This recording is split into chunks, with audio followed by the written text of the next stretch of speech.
नमस्कार, बहुत स्वागत है आपका। मैं हूं रीनू। सबसे पहले बात रायपुर से बड़ी खबर की, जहां आज रात से छत्तीसगढ़ में टोटल लॉकडाउन कोरोना के चलते राज्य सरकार का अहम फैसला, जहां शुक्रवार रात 11 बजे से सोमवार सुबह 6 बजे तक रहेगा बंद। प्रदेश भर में शनिवार रविवार को टोटल लॉकडाउन, जरूरी सामान, मेडिकल और अत्यावश्यक सेवाएं चालू रहेंगी। तो आज रात से छत्तीसगढ़ में टोटल लॉकडाउन शुरू हो जाएगा। सिर्फ जरूरी सेवाएं ही चालू रहेंगी, जहां जरूरी सामान, मेडिकल और अति आवश्यक दुकानें जो होंगी वही खुली रहेंगी और बाकी सारी चीजें बंद रहेंगी। और इसके चलते तमाम तैयारियां हैं। प्रदेश भर में शनिवार रविवार को टोटल लॉकडाउन रहेगा। जरूरी सामान को छोड़कर, जरूरी दुकानों को छोड़कर सब कुछ बंद रहेगा। छत्तीसगढ़ में शनिवार और रविवार को पूरी तरह से लॉकडाउन रहेगा। आप देख सकते हैं सड़कों का नज़ारा। पूरा छत्तीसगढ़ की पुलिस है वो लोगों को सिखाई दे रही है। खास करके यहाँ पर जो पुलिस की जो टीम है वो मौजूद है। एसएसपी जो है शेख है वो यहाँ पर मौजूद है। और इस तरह से यहाँ पे लोगों को सिखाई दी जा रही है कि 2 दिन तक वो घरों पर रहें और शनिवार और रविवार को पूरी तरह से प्रदेश लॉकडाउन रहेगा। और ये इसलिए किया जा रहा है कि कोरोना के संक्रमण को रोकने के लिए लॉकडाउन के बेहतर उपाय है। इसके मद्देनजर पुलिस यहाँ पर सड़कों पर है और लोगों को समझाई दे रही है। यहाँ पर दुकानदारों को भी समझाई दी जा रही है। तो पुलिस पूरी तरह से यहाँ पर सड़कों पर लेकर आ रही है और एक व्यक्ति को यहाँ पर रोक करके समझाई दिया जा रहा है कि वो 2 दिनों तक घरों में रहे। कैमरा पर्सन इमरान कुरैशी के साथ विमल तिवारी रायपुर। आज शाम से लेके मंडे सुबह 6 बजे तक टोटल लॉकडाउन की घोषणा किए थे और इसके संबंध में 144 के ऑर्डर भी निकाल दिए हैं। और अधिक जानकारी के साथ संवाददाता राघवेंद्र लाइव जुड़ गए हैं। राघवेंद्र, टोटल लॉकडाउन आज रात से शुरू होने वाला है। शनिवार और रविवार को टोटल लॉकडाउन रहेगा। क्या क्या जरूरी सामानों के लिए रियायत रहेगी और किन किन दुकानों को खुलने की परमिशन इस लॉकडाउन के दौरान?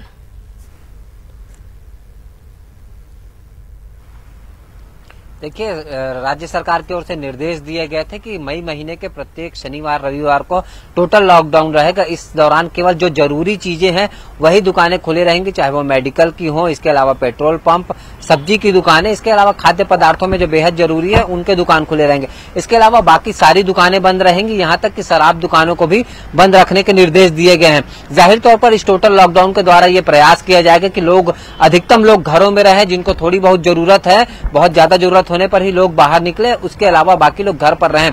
यही वजह है कि आज पुलिस और प्रशासन की टीम ने फ्लैग मार्च भी निकाला। लोगों को समझाइश दी गई है कि वो आज रात 11 बजे से लेकर सोमवार की सुबह 6 बजे तक लगभग 54 घंटे घरों में रहें, बेवजह का न घूमे। और जो लोग भी इस दौरान बेवजह घूमते पाए जाएंगे उसको शासन के निर्देशों की एक तरीके से उल्लंघन के मामले में कई लोगों के खिलाफ मामला भी बनाया जाएगा। तो जाहिर है एक चेतावनी भी दी गई है, साथ ही समझाइश भी दी गई है कि लोग जितना ज्यादा घरों में रहेंगे उतने ही ज्यादा कोरोना संक्रमण को रोकने में ये कारगर होगा। और उसके लिए जरूरी है कि लोग घरों में रहें, इस दौरान घरों से बाहर ना निकले। सप्ताह में 5 दिन वैसे भी मार्केट खुल रहा है, उसमें भी जो जरूरी चीजें उनकी वो दुकानें खुल रही है। कपड़े से लेकर रेस्टोरेंट और दूसरी चीजों का भी खोलने की परमिशन नहीं दी गई है, लेकिन जिन चीजों की जरूरत आम जनजीवन को पड़ रहा है वो उन चीजों को, उन दुकानों को खोलने की परमिशन शासन प्रशासन की ओर से मिली हुई है। लेकिन ये कोशिश की जा रही है कि हफ्ते के 2 दिनों में ये टोटल लॉकडाउन करके कोरोना के संक्रमण को अधिकतम रूप से जो है एक तरीके से उसको रोका जा सके, क्योंकि लोग अगर घरों में रहेंगे, बाहर नहीं निकलेंगे तो एक दूसरे के संपर्क में नहीं आएंगे और ऐसे में इसको रोकने में मदद मिलेगी। तो ये कोशिश है। अब देखना होगा कल और परसों लोग कितना इसका पालन करते हैं, शासन के निर्देशों के कितना पालन करते हैं, या जो लोग उल्लंघन करते हैं उनके खिलाफ क्या कार्रवाई प्रशासन के द्वारा की जाएगी। जी चलिए, बिल्कुल, बहुत बहुत शुक्रिया आपका तमाम जानकारी के लिए राघवेंद्र। तो ये अति आवश्यक है कि जरूरी सामानों के अलावा शराब की दुकानें भी बंद रहेंगी।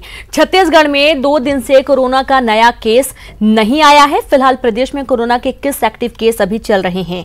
कल एम्स नर्सिंग स्टाफ सहित 2 लोग ठीक हुए हैं। ठीक होकर बाहर निकलने पर एम्स स्टाफ का स्वागत।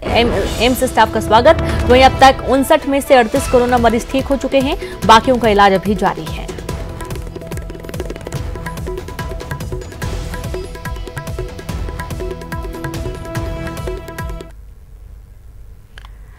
तो वहीं बात करेंगे रायपुर से खबर की। किसानों के लिए खुशखबरी है, जहां सरकार किसानों को धान की बोनस राशि देगी।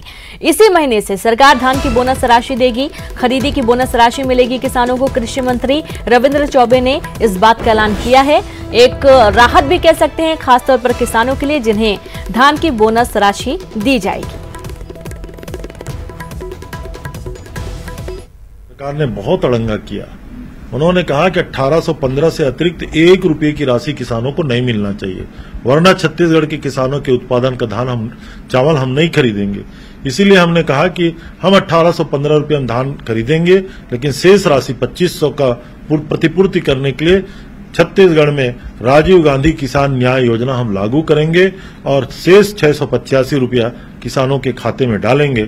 आदरणीय मुख्यमंत्री जी ने 2 दिन पहले कृषि विभाग की समीक्षा बैठक की और निर्देश दिए हैं कि मई महीने में ही, मतलब इसी माह में, कोरोना का संक्रमण काल है, तकलीफें हैं, उसके बावजूद भी खरीफ के फसल के पहले तैयारी करने के लिए किसानों के खाते में ये पैसा जाना चाहिए। उन्होंने निर्देश दिया कि मई माह में ही किसानों के खाते में राजीव गांधी किसान न्याय योजना के तहत ये राशि डाली जाएगी। रायपुर नगर निगम के एमआईसी की महत्वपूर्ण बैठक हुई, जिसमें कई महत्वपूर्ण निर्णय लिए गए। फिल्टर प्लांट में मीडियम बदलने के लिए 1 करोड़ 53 लाख का खर्च का प्रस्ताव दिया गया है और 180 और 50 MLD फिल्टर प्लांट के मेंटेनेंस के लिए टेंडर का प्रस्ताव लाया गया। सरोना ट्रेंचिंग ग्राउंड के कायाकल्प पर 18 करोड़ खर्च करने के प्रस्ताव को पास कर दिया गया। राजधानी में संक्रमण रोकने के लिए 2600 रुपए प्रति घंटे से छिड़काव का प्रस्ताव लाया गया। फिल्टर प्लांट के मेंटेनेंस के लिए 2.25 करोड़ रुपए का प्रस्ताव को मंजूरी दी गई है।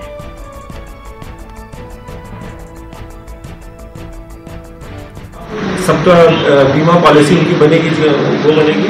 और दूसरा, शहर से जो सांड है और सुअर है, इसको पूरे तरीके से मुक्त किया जाएगा रायपुर। सभी लोगों की सहमति से प्रस्ताव से हम तो खाली प्रस्ताव रखते हैं, बाकी एमआईसी मेंबर को पूछते हैं और सबकी सहमति से ही फिर वो प्रस्ताव पास हो जाएगा। और आज भी मैं फिल्टर प्लांट वहाँ गया था, फिल्टर बेल्ट को भी मैंने देखा। फिल्टर बेल्ट बहुत अच्छा, मतलब जो है अच्छा चार्ट, और फिल्टर बेल्ट पूरी तरीके से अच्छे साफ हो गए हैं। 80 MLD में 4 और बचे हैं, जिसमें काम अभी जारी है। कोयला कारोबारियों के ठिकानों पर छापा, तेलीबांधा दफ्तर पर दबिश दी गई है। जीएसटी विभाग ने छापा मारा है। कोयला कारोबारी से पूछताछ चल रही है। छापे पर बोले टीएस सिंहदेव, सीएम दफ्तर से निर्देश मिलने पर यह कार्रवाई की गई है। तो कोयला कारोबारियों के ठिकानों पर छापा मारा गया और आपको बता दें, तेलीबांधा दफ्तर पर दबिश दी गई है और एक साथ कई ठिकानों पर यह दबिश दी गई है। तो रायपुर के अलावा कई जगहों पर कोयला कारोबारियों के ठिकानों पर छापा पड़ा है। सीएम दफ्तर से निर्देश मिलने के बाद ही कार्रवाई की गई है। तो मंत्री टीएस सिंहदेव ने कहा कि सीएम दफ्तर से निर्देश मिला था, उसके बाद ही कार्रवाई की गई है। छापेमारी की कई बड़े खुलासे होने की पूरी संभावना बनी हुई है।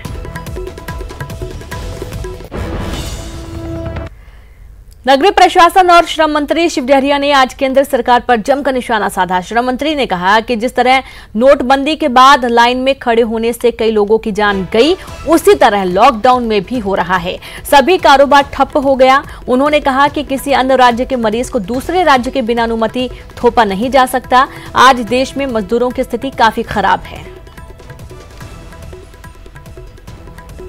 छत्तीसगढ़ सरकार ने अनुमति मांगी है और छत्तीसगढ़ सरकार जो है लाने के लिए तैयार है। केंद्र सरकार को ही अनुमति देना है, पहले केंद्र सरकार तो अनुमति दे। केंद्र सरकार अनुमति देगी तभी तो हम उन मजदूरों को लाएंगे। गुजरात को भी केंद्र से अनुमति लेने की ज़रूरत है। अगर गुजरात जो है अकस्मात किसी को हमारे यहाँ ढकेल देना चाहे तो इस तरह की नहीं होता, अराजकता की स्थिति नहीं है। उनको भी केंद्र से अनुमति पहले लेनी है। अनुमति मिलने के बाद ही वो किसी भी राज्य में मजदूरों को भेज सकते हैं। लॉकडाउन में फंसे मजदूरों ने अपने घरों का रुख कर दिया है, फिर चाहे पैदल ही क्यों न जाना पड़े। भोपाल से छत्तीसगढ़ के लिए मजदूरों का एक जत्था पैदल ही घर के लिए निकला। वहीं झारखंड के मजदूर तेलंगाना से पैदल ही घरों के लिए निकल पड़े हैं।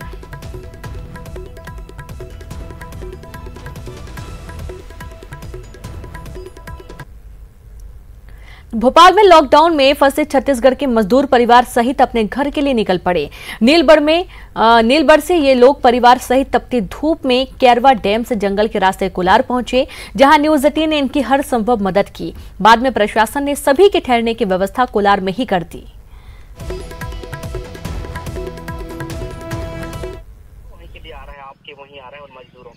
सरकारें चाहे लाख दावा करें मगर मजदूरों का पलायन लगातार जारी है। लोग इस तपती धूप में अपने घर जाने के लिए निकल पड़े हैं और ये लोग अपने घर नहीं दूसरे राज्य जाने के लिए निकले हैं, क्योंकि छत्तीसगढ़ के लिए मजदूर रवाना हुए हैं।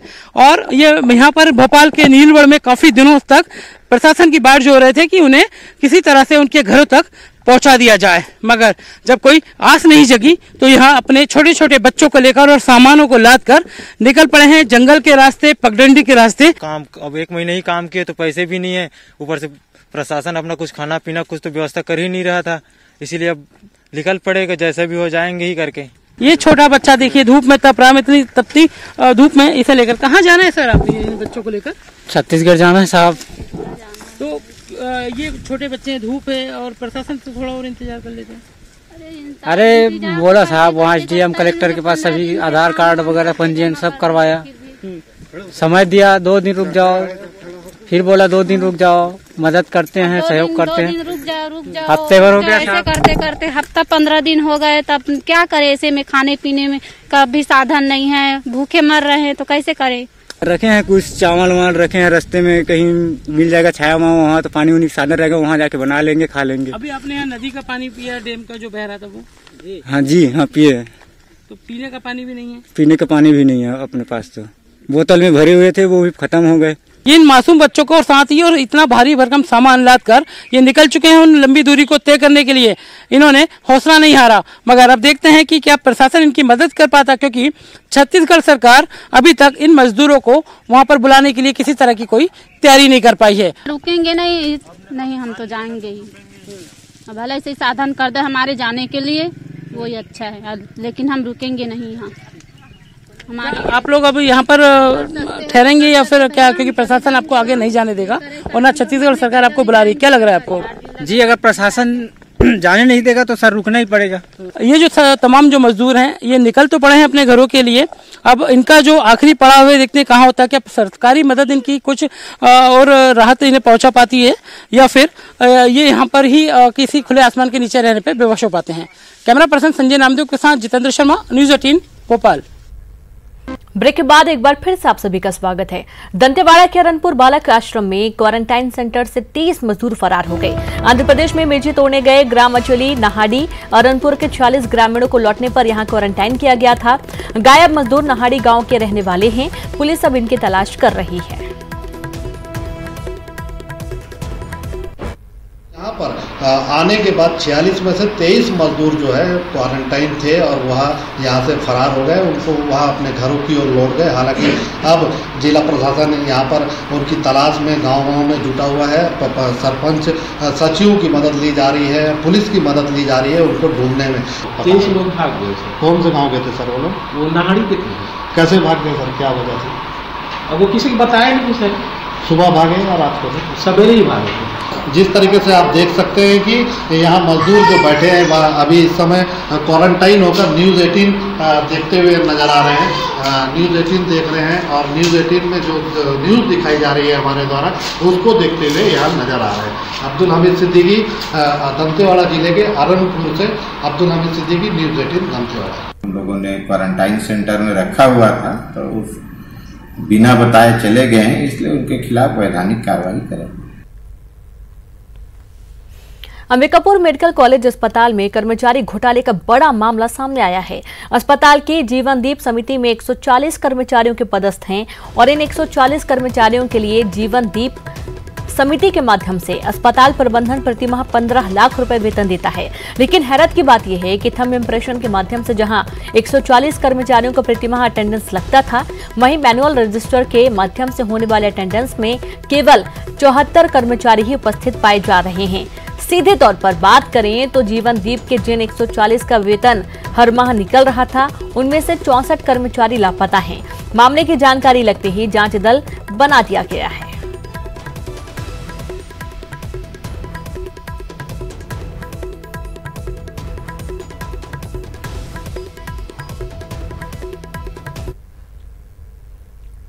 छत्तीसगढ़ में मौसम ने करवट ली, जिसके कारण राजधानी समेत कई जिलों में झमाझम बारिश हुई।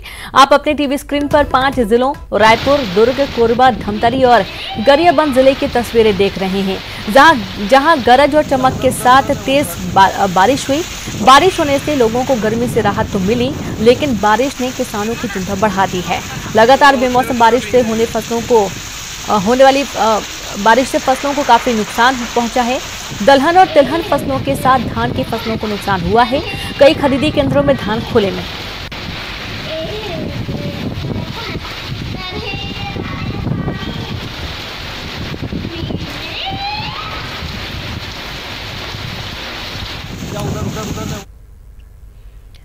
खबर रायपुर से, जहां मंत्री शिव डहरिया के घर में शॉर्ट सर्किट हुआ। आकाशीय बिजली गिरने से शॉर्ट सर्किट हुआ। मंत्री शिव डहरिया के सरकारी आवास की घटना। कई इलेक्ट्रॉनिक उपकरण में खराबी आई। डहरिया ने न्यूज 18 से कहा, घर के सभी सदस्य सुरक्षित हैं।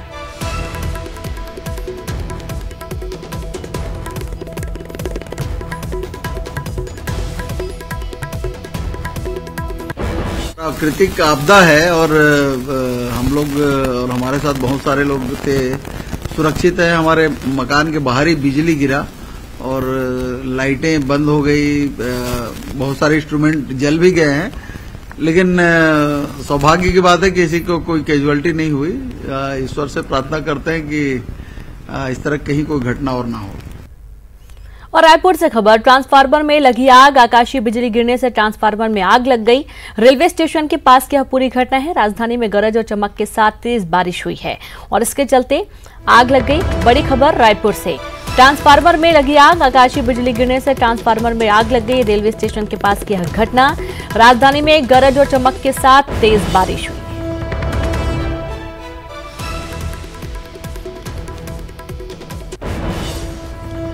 और दंतेवाड़ा से खबर, बेचापाल के जंगल में नक्सली मुठभेड़ में एक नक्सली घायल हुआ। घायल नक्सली सुरक्षा बलों के शिकंजे में। घायल नक्सली पर था 1 लाख रुपए का इनाम, जिसे बेचापाल के एक नक्सली को घायल किया गया है। मिरतुर क्षेत्र में ये सक्रिय था। घायल नक्सली बामन मुचाकी इसका नाम है। एसपी अभिषेक पल्लव ने न्यूज 18 को ये जानकारी दी है।